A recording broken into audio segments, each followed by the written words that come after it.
아시나요? 요셉 들어보셨죠? 한 번쯤은. 요셉은 성경 인물 중에 꽤 유명해요. 그래서 사람들 이름 중에서도 저희 학교에도 김요셉, 이요셉, 박요셉, 추요셉 다 있어요. 굉장히 많은데 요셉은 하나님과 동행했던 성경 인물 중에서도 정말 대표적인 인물이라 할 수 있습니다. 그래서 오늘 제목이 하나님과 동행한다는 것이에요. 많은 사람들이 요셉의 삶을 닮아가고 싶다는 이야기를 종종 합니다. 그도 그럴 것이 요셉의 이야기는 굉장히 영웅 스토리 같아요. 왜냐면 요셉은 태어날 때부터 좀 남달랐고 지혜로웠고 하나님이 보여주시는 꿈을 꾸는 자였고 거기에 뭐 시기도 좀 받다가 인생의 고난도 좀 있다가 그 역경을 딛고 일어서서 애굽의 총리까지 되는 인물입니다. 뭔가 이렇게 서사가 쭉 봤을 때 뭔가 그럴듯해요. 요셉의 인생은.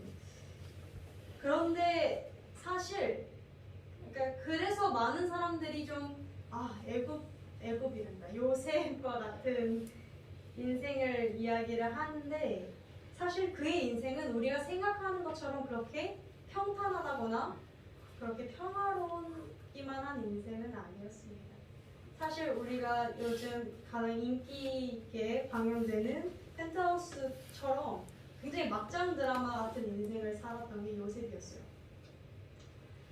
요셉의 이야기를 간단하게 좀 하자면 요셉은 창세기 37장에서 50장까지 쭉 요셉에 관한 이야기가 등장하는데 요셉은 야곱의 12아들, 야곱이 아들이 12명이었거든요. 12명 중에 11번째 아들이었어요. 거의 막내 아들인데 막내 아들보다 한 위이죠. 두 번째 아들, 막내에서 두 번째 아들. 요셉을 처음 소개할 때 이렇게 등장해요. 노년에 낳은 아들이어서 굉장히 아버지가 예뻐했다. 굉장히 사랑을 많이 받은 자였다라고 얘기해요. 정말 사랑을 많이 받은 아들이어서 그 요셉만 새색 옷을 입었을 정도로 좀 유별나게 각별한 사랑을 받았었대요. 당연히 그러니까 형제들에게 시기는 자연스럽게 따라오는 것이었죠. 그런데 요셉이 제가 아까 이야기했던 것이 태어날 때부터 좀 남달랐다 했잖아요. 하나님으로부터 받은 지혜와 이런 또 꿈 이런 은사들이 있었는데 요셉이 가만히 있었으면 참 괜찮았어요. 가만히 있었으면 괜찮았는데 요셉이 깜짝 놀랐어요. 가만히 있지를 못했어요. 자기가 꿈을 꾸고 하나님이 주시는 꿈을 받는다라는 걸 안 순간 라는 생각이 좀 어린 마음에 들었었나 봐요. 요셉이 두 가지 꿈을 꿉니다. 두 가지 꿈이 무슨 꿈이냐면 첫 번째 꿈은 그 당시에는 농사를 짓던 시대였으니까 자기가 심고 거둔 그 곡식단이 자기를 제외한 11명의 형제들 11명의 형제들 곡식단 앞에서 자신의 단은 서 있고 나머지 단들은 다 절을 했던 꿈을 꿉니다. 그리고 두 번째는 해와 달 그리고 11개의 별이 그러니까 어머니 아버지 형제들을 상징하겠죠. 다 자신을 둘러싸고 절을 하는 그런 두 번째 꿈을 꿉니다. 그런데 이걸 자기만 알고 있거나 아버지에게만 슬쩍 이야기하면 참 좋았을 텐데 이런 부분에서는 지혜가 없었나 봐요. 형제들한테 싹이 내가 꿈을 꿨는데 너네가 나한테 절을 하네? 약간 좀 재수 없지 않았을까요? 안 그래도 싫어했던 요셉을 더 싫어하게 된 요셉의 형제들 11명이 작당을 하고 요셉을 애굽 옆 동네 나라에 팔아버리자 라는 결정을 내립니다. 그래서 그렇게 정말 허무하게 팔려가요. 17의 나이에 요셉은.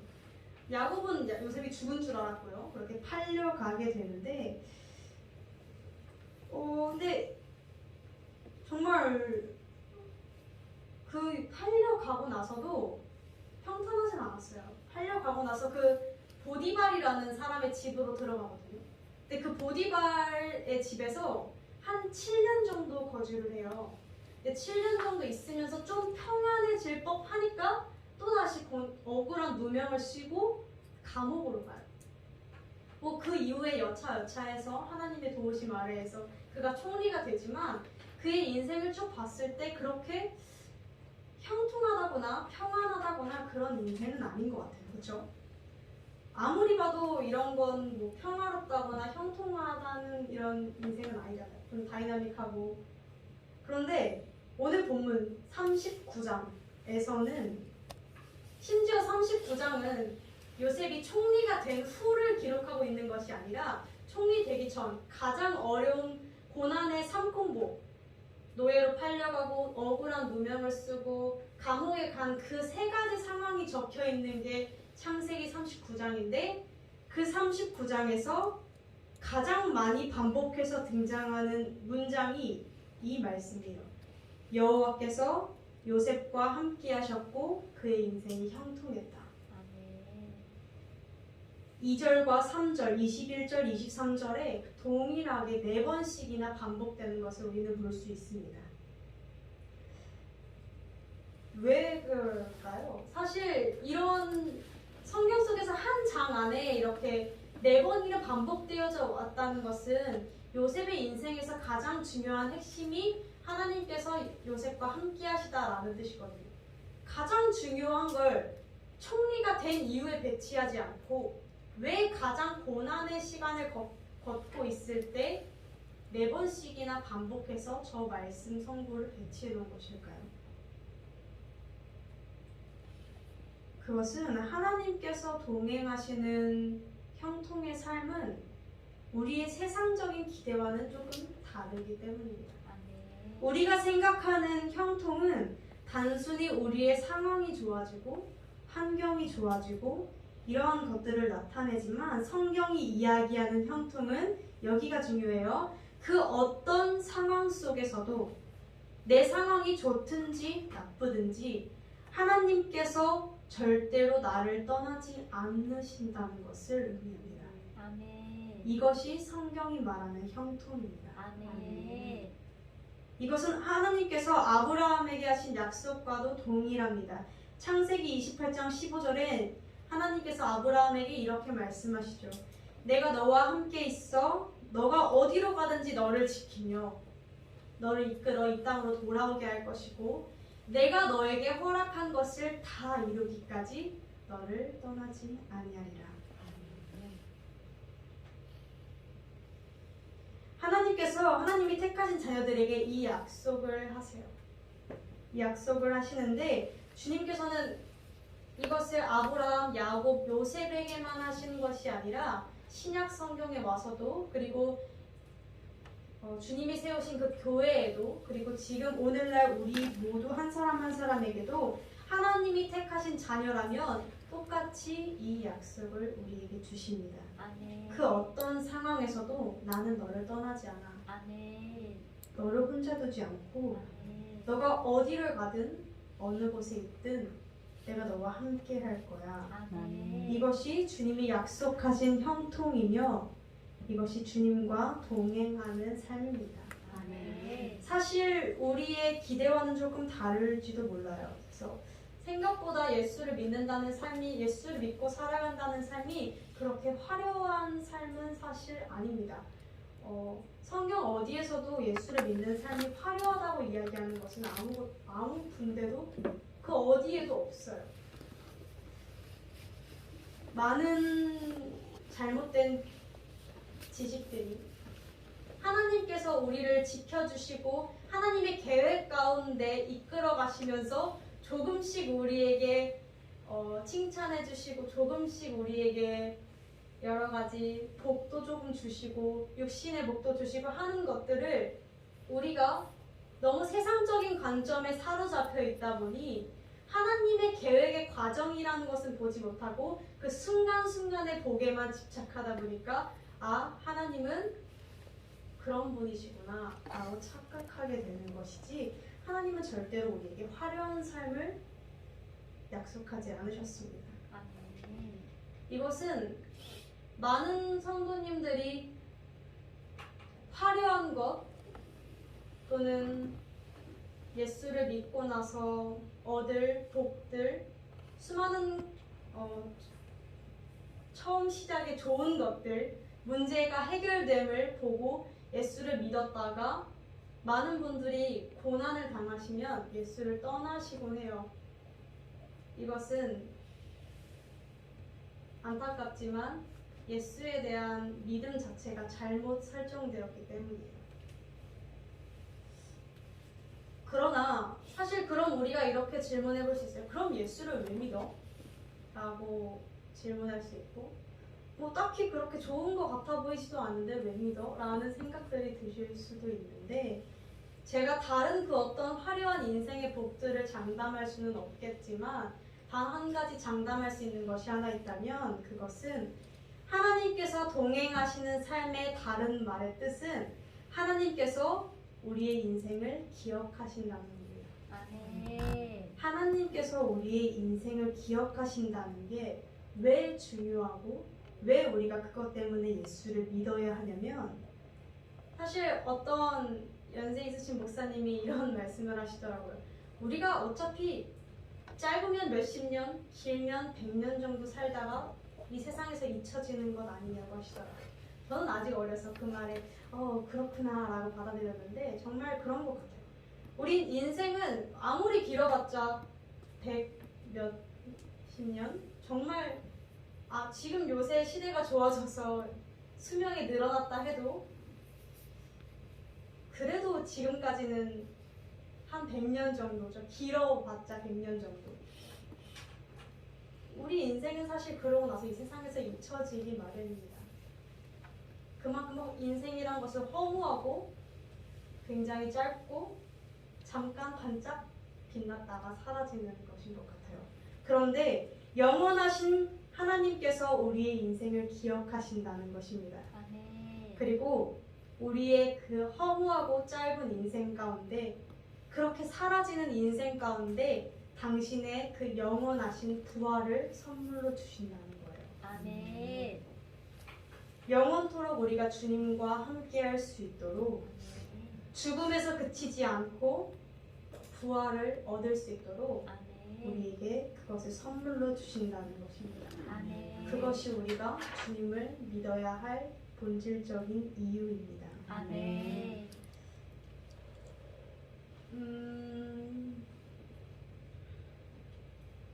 그렇다면 요셉은 주님과 동행하는 삶을 어떻게 살아냈을까요? 먼저 요셉은 주어진 자리에서 최선을 다하는, 하나님을 드러내는 삶을 살았습니다. 아멘. 39장에 보면 요셉이 형제들의 시기를 받아서 애굽으로 팔려갔어요. 근데 사실 여기서도 살짝 하나님께서 요셉과 함께하고 있다는 사인을 계속해서 보내셨던 것이 무엇이냐면, 요셉이 팔려갔잖아요. 팔려갔는데 이 당시 애굽의 노예에는 두 가지 종류가 있었다고 해요. 한 가지는 국가 노예, 한 가지는 가정 노예. 국가 노예는 뭐냐면 대부분 전쟁 포로들이에요. 그래서 대대적인 국가의 공사에 참여되거나, 이 당시에 이제 이집트잖아요. 그렇죠? 이집트니까 뭐 피라미드 쌓다가 그냥 죽어버리는, 정말 허무하고 정말 고된 일들을 하다가 고난만 당하고 죽는 그런 국가 노예, 전쟁에 참여되거나 극심한 노동에 시달리다 죽는 사람들. 그런데 요셉을 하나님께서 어디로 빼주셨냐면요, 그 국가 노예가 아니라 가정 노예 쪽으로 빼주셨어요. 근데 이것도 가정 노예 쪽으로 그냥 빼주신 게 아니라 보디발이라는 사람을 붙이십니다. 보디발이 누구냐면요, 이 당시 애굽 왕 바로 왕의 최측근. 여기 본문에서는 시위대장, 개정엔 친위대장이라고 등장하는데 제일 높은 장군이라고 생각하시면 돼요. 제일 높은 장군이 보디발인데 그만큼 엄청 권력이 높은 자겠죠. 보디발의 집으로 보내십니다. 엄청난 지위를 가지고 있는 자 밑으로 들어가게 하셔서 굉장히 호사를 누리게 하세요. 그러니까 말이 노예지 엄청난 일자리를 얻게 하신 거예요, 하나님께서. 그런데 중요한 건 여기서 요셉의 태도가 중요합니다. 아멘. 요셉이 그 자리에서 하나님을 드러내는 최선을 다하는 삶을 삽니다. 아멘. 그것을 어떻게 알 수 있냐면 3절에 보면 그의 주인이 여호와께서 그와 함께 하심을 보며 또 여호와께서 그의 범사에 형통하게 하심을 보았더라. 아멘. 자 보면 그의 주인이 보디발이 볼 때 여호와께서 요셉과 함께 하시는구나 를 느꼈대요. 라는 문장이죠. 그런데 우리가 생각해보면 보디발은 애굽 사람이에요.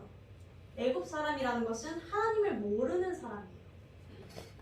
보통 우리가 보면 우리끼리 이야기할 때는 하나님이 일하시면 와 하나님이 일하셨다.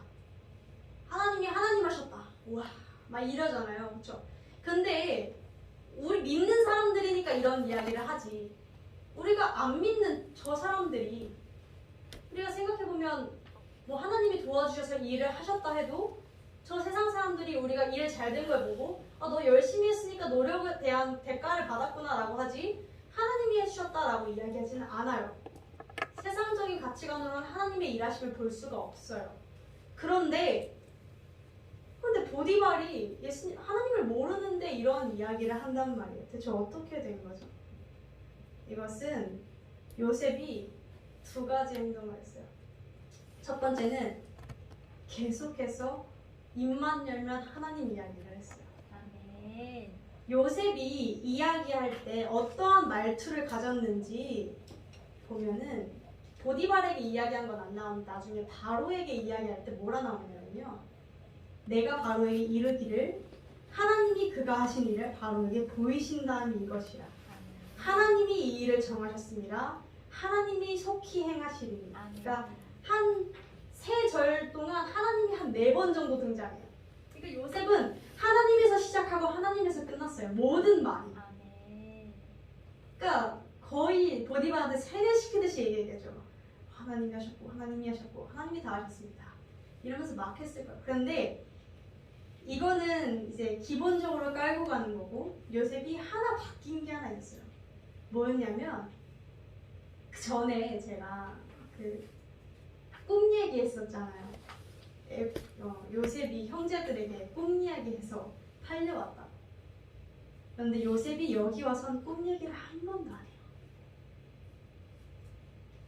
이게 무슨 뜻을 의미하는 거냐면 요셉은 어렸을 적에 자기가 꿈에 대한 환상을 받았으니까 이걸 말로 이야기해주면 그 사람들이 변할 줄 알았어요.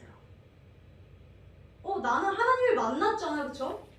나는 하나님을 만났으니까 내 경험을 말해주면 저 사람들 변하겠네? 실컷 얘기했어요. 안 변해요. 오히려 자기를 팔아버렸잖아요.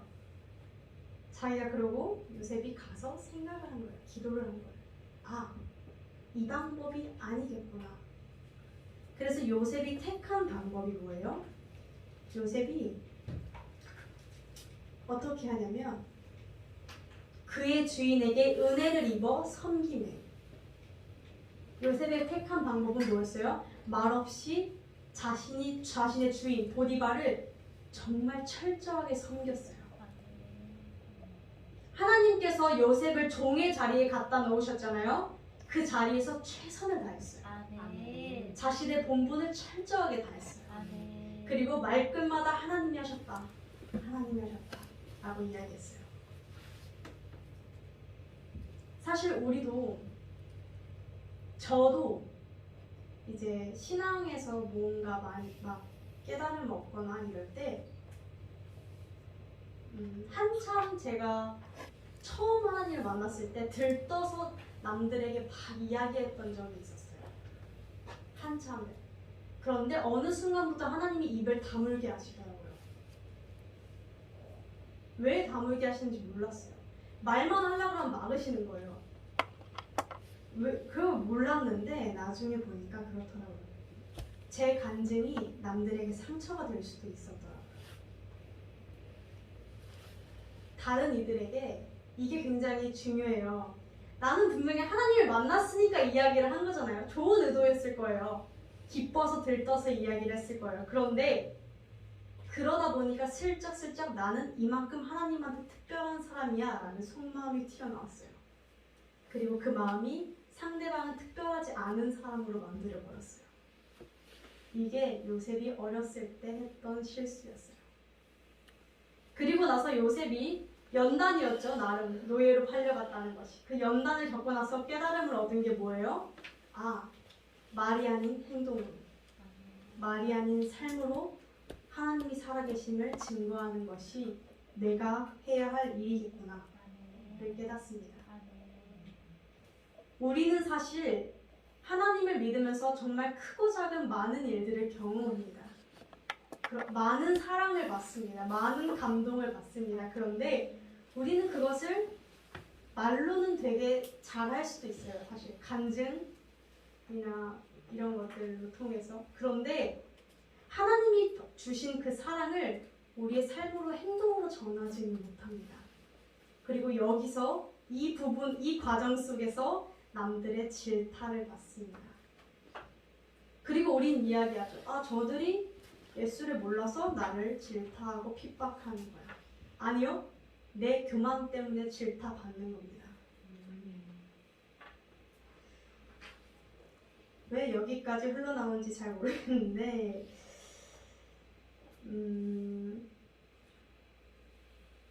요셉은 주어진 자리에서 하나님을 드러내기 위해 최선을 다해 살았어요.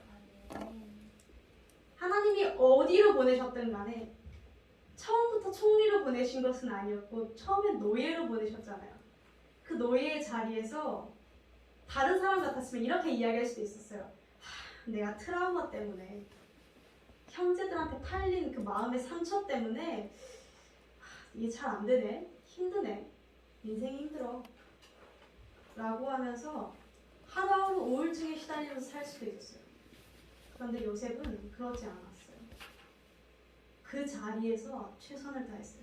내가 전에 상처를 받았든 안 받았든 오늘 내가 하나님 앞에서 해야 될 일을 했어요. 아멘. 그것이 요셉이 하나님과 동행한 방법이었습니다. 아멘. 그리고 두 번째로 그렇게 해서 결국 요셉이 어떻게 되냐면요.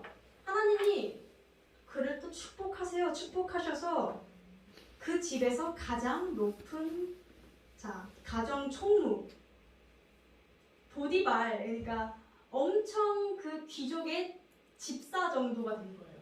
그러니까 엄청 그 집에서는 아무도 이렇게 이야기해요. 그 나중에 아내한테 이야기할 때 나보다 이 집에서 보디발과 너 빼고는 이 집에서 큰 이가 없어 라고 이야기해요. 그 정도 자리 위치까지 올라갔어요. 하나님이 그렇게 만들어 주셨어요. 아멘. 그리고 또 하나님께서 그에게 뿐만이 아니라 그렇게 이야기했을 때 보디발이 요셉을 좋게 보는 것을 여기시고 좋게 여기시고 그가 요셉에게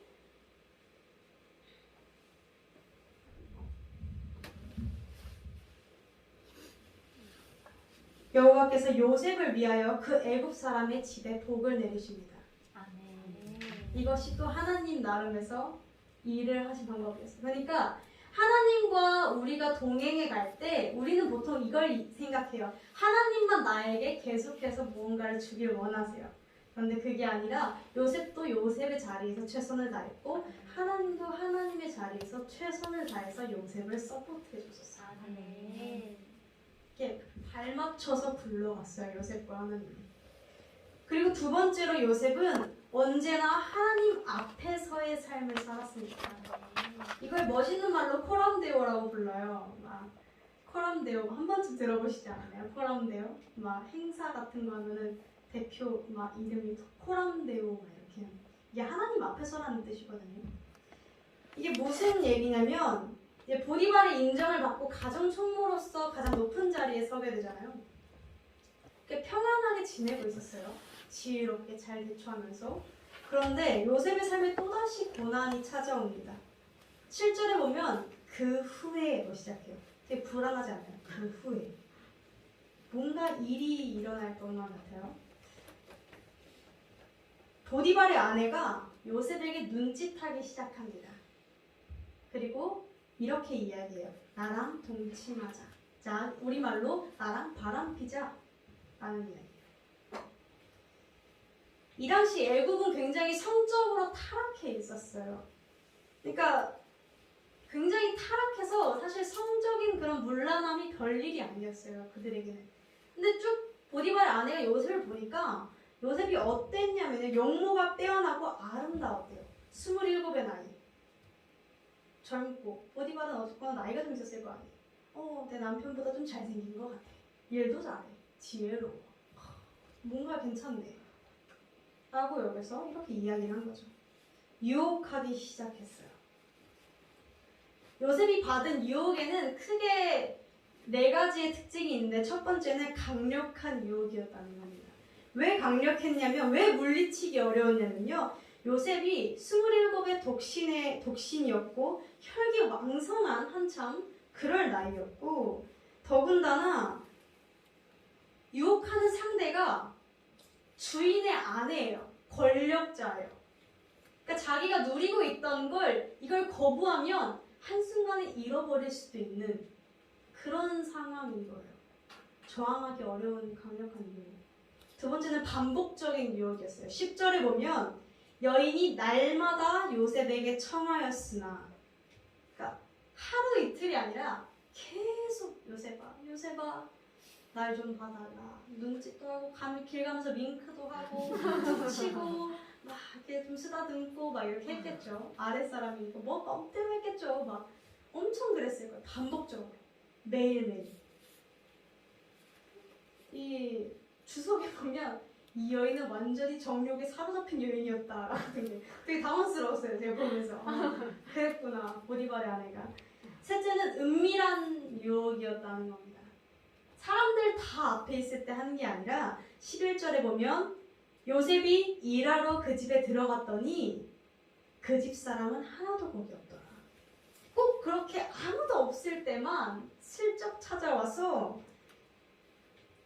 나만 입 다물고 너만 입 다물면 아무도 몰라 라고 계속 요구를 했던 거예요.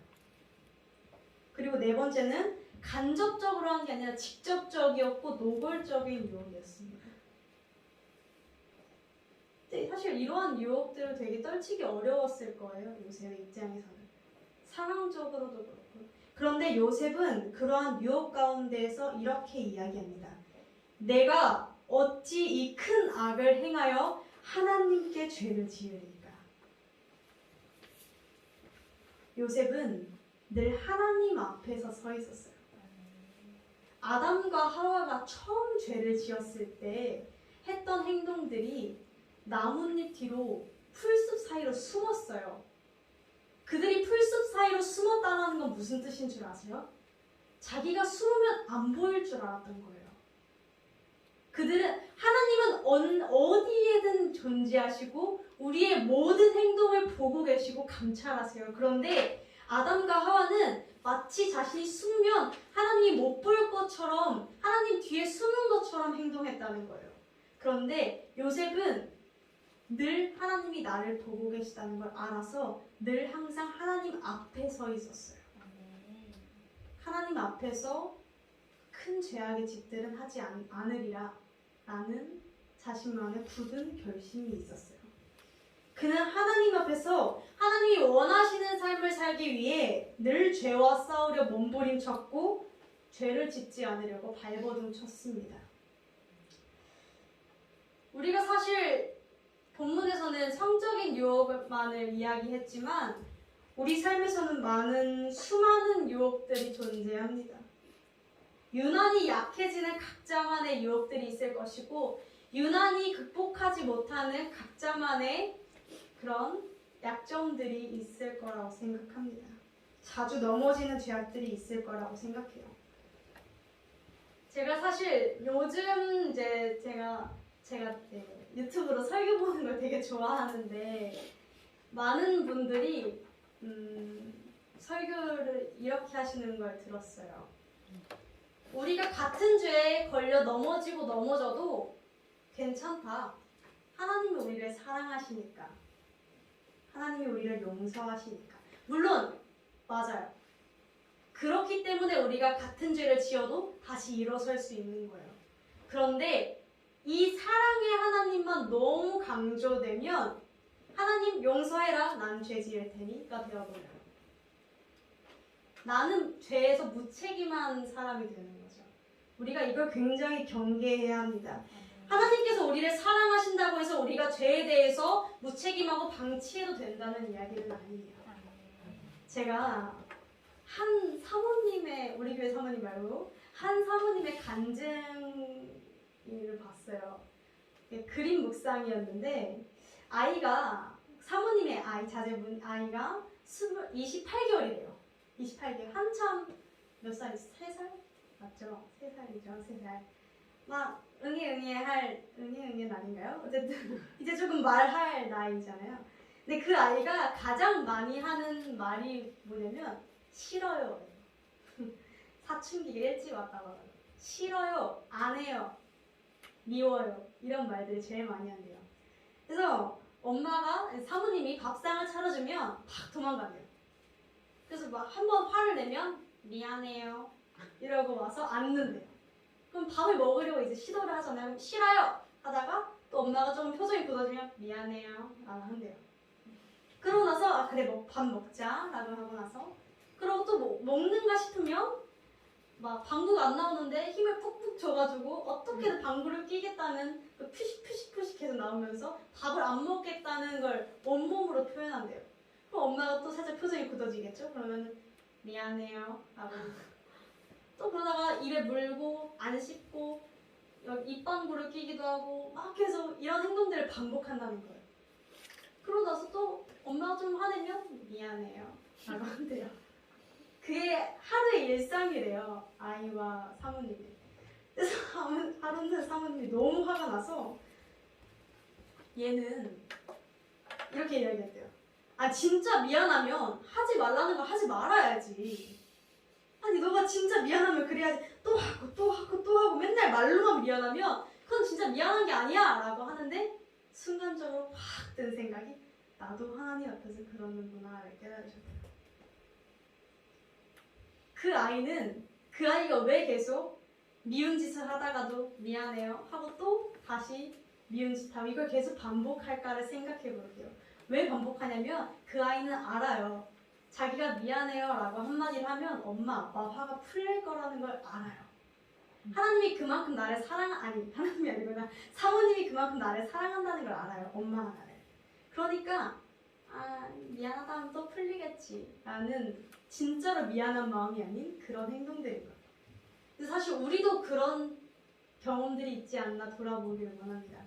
우리도 하나님이 우리를 너무나 사랑한다는 걸 알아서 우리 죄들을 용서해 줄 거라는 것도 알아서 죄를 짓고 하나님 미안해요. 집 가서 또 짓고 하나님 좀 생각해보니까 미안해요. 그리고 하나님이 손 들라고 진짜 미안해요 라고 하고 그러지는 않는지 돌아보기를 원합니다. 아멘. 하나님은 우리를 정말 사랑하세요. 아멘.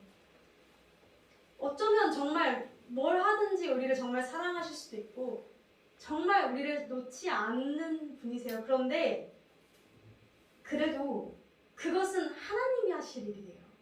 우리를 용서하시고 사랑하시는 건 하나님이 하실 일이고 우리가 할 일은 끝없이 반복되는 죄악의 고리를 끊는 것이 우리가 해야 될 일입니다. 아멘. 하나님께서는 히브리서 12장 4절에 피를 흘리기까지 죄와 싸우라 라고 말씀하셨어요. 아멘.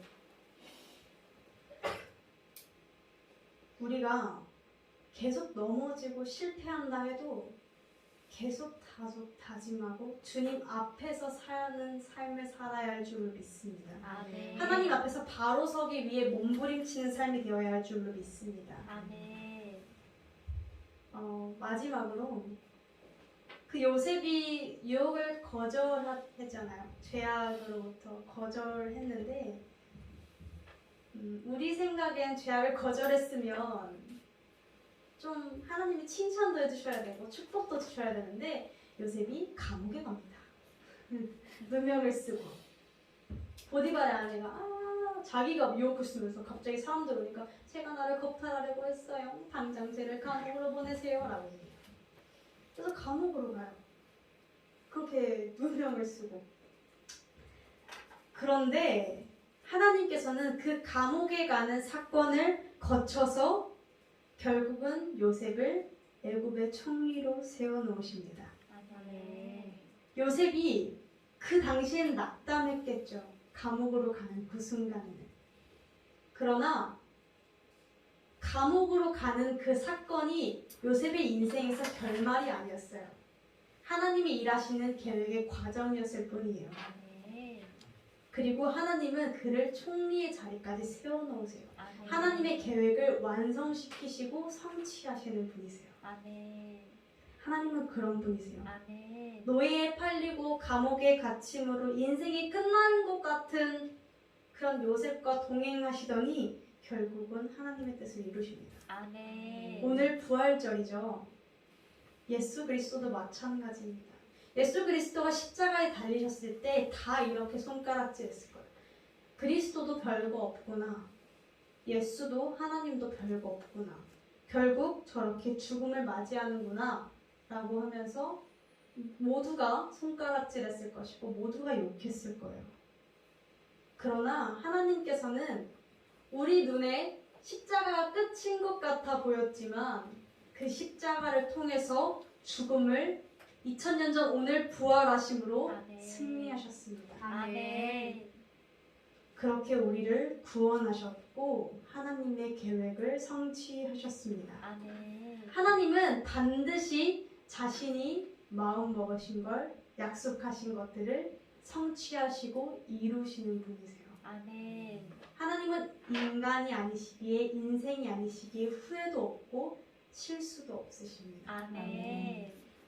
우리가 그 하나님 앞에서 서 있기를 원합니다. 아멘.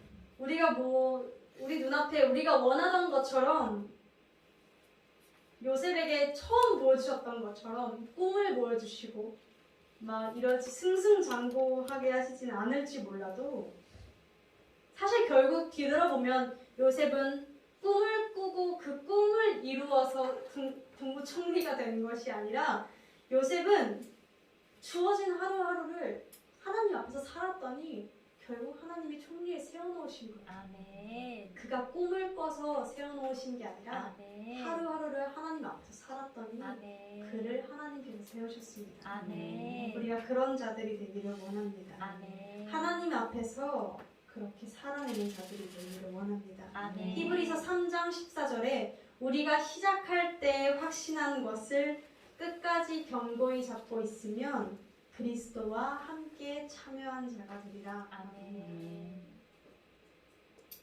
우리가 시작할 때 확실한 것. 사실 확실한 게 오지 않으셨을 수도 있어요. 그렇죠?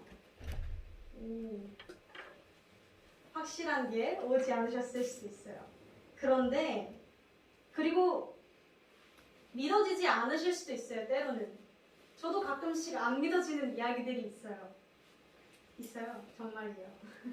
있는데 제가 이런 이야기들을 해요. 재작년부터 항상 했던 이야기인데 성경을 안 믿어진다, 성경이 나한테 와닿지가 않는다라고 이야기하는 분들에게 항상 이렇게 이야기했어요. 우리가 한국사, 역사 배울 때 세종대왕이 살아있었던 걸 믿나요? 아니죠. 실제 일어났던 사건은 받아들이는 거예요. 그렇죠? 성경도 동일합니다. 실제로 있었던 사건이에요. 아멘. 아브라함, 요셉, 야곱, 예수님, 모세 실존 인물들이에요. 아멘. 실제 이스라엘의 역사 속에서 하나님이 일하신 걸 보여주는 게 성경이지 없는 픽션 허구를 갖다가 끌어모아서 야 너네 나 믿으면 믿어봐 이거 허구인데 한번 믿어봐 라고 이야기하시는 게 아니에요. 아멘. 진짜 실제 역사를 통해 하나님께서 자신의 인재하심을 보여주는 게 이 성경이에요. 아멘. 우리가 먼저 그 사실을 받아들이고 근데 우리가 또 사실 그래 2000년 전에 그런 일이 있다 쳐 그게 나랑 뭔 상관인데? 라는 질문이 될 수도 있는데 여기서부터는 이게 필요해요. 기도. 아멘. 왜냐면 우리가 사건을 받아들일 때 머리로는 받아들일 수 있어요. 그런데 신앙으로 변화돼서 이것이 내 마음에 뜨거운 확실한 것, 감정으로 나오려면 이것은 반드시 기도. 왜 기도라고 하냐면 기도라는 것은 그만큼 내가 하나님을 알고 싶어요 라는 뜻이에요. 아멘. 하나님 당신이 어떤 분이신데요? 나에게 알려주세요 라는 뜻이에요. 아멘. 기도의 형식 없어도 돼요. 아멘. 그냥 여쭤보세요. 주저앉아서 여쭤보세요. 아멘. 그리고 분명 주님은 내가 그렇게 주님을 열망하고 갈망하고 갈급한 마음이 있을 때 여러 가지 사건과 사람을 붙이심으로 주님은 내 마음에 확실한 하나의 사건들을 새겨주십니다. 아멘. 여기 계신 많은 집사님들 그리고 목사님 저 처음부터 믿진 않았을 거예요. 그런데 그 사건들이 쌓이고 쌓여서 하나님을 믿을 수밖에 없게 되는 게 신앙인 줄 믿습니다. 아멘. 그렇게 확실한 것이 있을 때 우리는 하나님과 동행하는 삶을 살아가기 위해 매 순간 주님 앞에서 살아가야 할 줄로 믿습니다. 아멘. 그러한 성도분들이 되시기를 간절히 원합니다. 아멘.